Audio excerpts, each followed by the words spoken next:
எல்லாத்துக்கும் காலை வணக்கம்.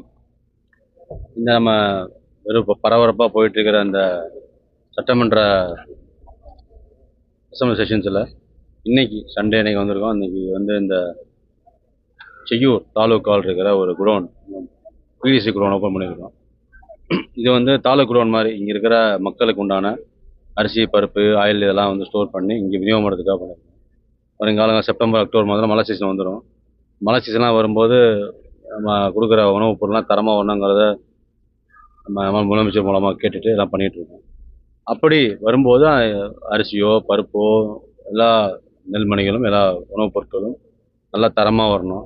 தரமாக ஸ்டோரேஜ் வேணும். அதை இந்த ஆட்சி காலங்களில் ஒரு வருஷம் 2 வருஷம் 3 வருஷமாக கட்டிகிட்டே இருந்தாங்க.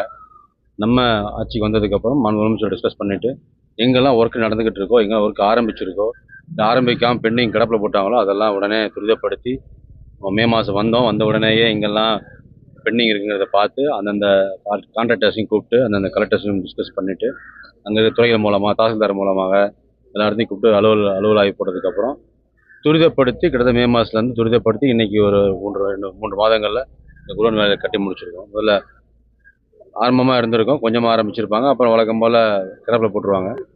நம்ம ஆட்சி முறைகளும் மாமல்ல வச்சு சொன்ன மாதிரி மக்களுக்கு எது பயனுள்ளதாக இருக்குமோ, இதெல்லாம் சரியாக இருக்குமோ அந்த இடத்த உடனே துரிதப்படுத்தி எந்த ஒரு திட்டம் கவர்மெண்ட் செலவில் ஆரம்பித்தாலும் மக்களோட வரி பணம், மக்களோட பணம் அந்த ₹1 வேஸ்ட்டாக போடாங்கிறத முனைப்பாக இருக்காது. அதை அந்த விஷயம் துரிதப்படுத்தி உடனடியாக கட்டினு சொல்லி இந்த நம்மளோட குடோனை கட்டி முடிவடைந்து இன்றைக்கு திறப்புலா பண்ணியிருக்கோம். இது நாளை முதல் செயல்பாட்டுக்கு வந்துடும். இது இந்த ஏரியாவில் இருக்கிற சுற்றுவட்டார பகுதியில் ரேஷன் கடைகளுக்கு உண்டான உணவுப் பொருட்களை பாதுகாத்து வச்சிருந்து வருங்காலங்களில் பல திட்டங்களுக்கு பயன்படுத்தும் முறையில் பண்ணி கொடுத்துருக்கோம். இதில் என் கூட நம்ம இந்த தொகுதிக்குண்டான அமைச்சர் அவரும் கலந்துட்டுருக்காரு, மாவட்ட கலெக்டர் வந்திருக்காங்க, நம்ம எஸ்ஆர்எம் வந்திருக்காங்க, அதுபோக தாசில்தார் துறைகள் எல்லாருமே வந்திருக்கு.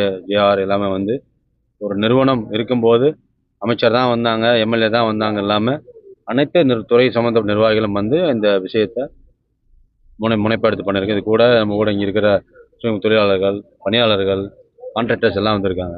எல்லாம் எதுக்கு வரோன்னா ஒரு விஷயத்தை மென்ஷன் பண்ணுறோம். பில்டிங் கட்டினோம் போய்டோங்கிறது மட்டும் இல்லாமல் அதை பராமரிக்கணும். அந்த பராமரிப்பை மக்களிடமே அந்த ஊழியர்களிடமே சொல்லும்போது அந்த பில்டிங் இன்னொரு பல ஆண்டு காலங்கள் 20, 30, 40 ஆண்டு காலங்கள் சிறப்பாகவும் இது உணவுப் பொருட்கள் தரமாகவும் இருக்குங்கிற எந்த விதமான மாற்று கருத்தும் இல்லை. அதை அவங்களுக்கு சொல்லியிருக்கோம், பேசியிருக்கோம். அவங்களும் நாங்களாம் செய்கிறோம் சார், எங்கள் பில்டிங் மாதிரி பார்த்துக்குறோம், எங்கள் துறை மாதிரி பார்த்துக்குறோம் சொல்லியிருக்காங்க.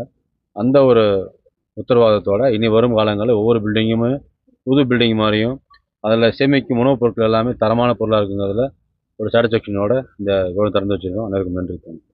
நம்ம டெல்டா மாவட்டங்களுக்கு அடுத்தபடியாக நம்ம செங்கல்பட்டு மாவட்டத்தில் வந்து அதிகப்படியாக நெல் உற்பத்தி ஆகுது.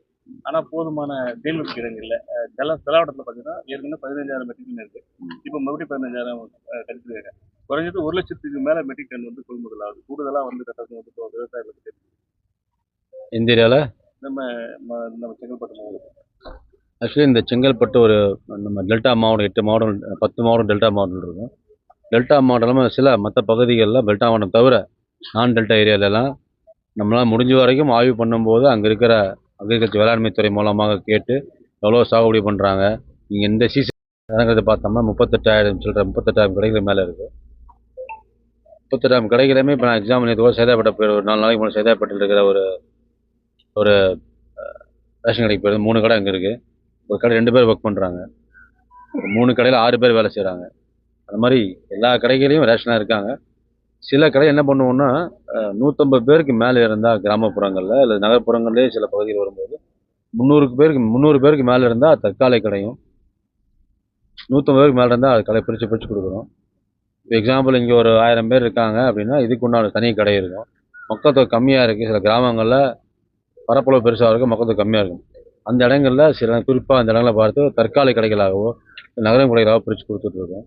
அந்த மாதிரி இடங்களில் மட்டும்தான் ஆள் பற்றாக்குறை இருக்கும். அதையும் வாரத்தில் 1 நாள் 2 நாள் ஃபாலோ பண்ணுவாங்க. வருங்காலங்களில் அதில் ஸ்டிக் எடுக்கிட்டு இருக்கோம். இப்போ நம்ம கூட 150 கடைகளுக்கு புது ஆளை போட சொல்லிட்டு இருக்கோம். அதையும் டெவலப் பண்ணி வருங்காலங்களில் இந்த பற்றாக்குறை கம்மி பண்ணி முயற்சிகள் பண்ணுவோம்.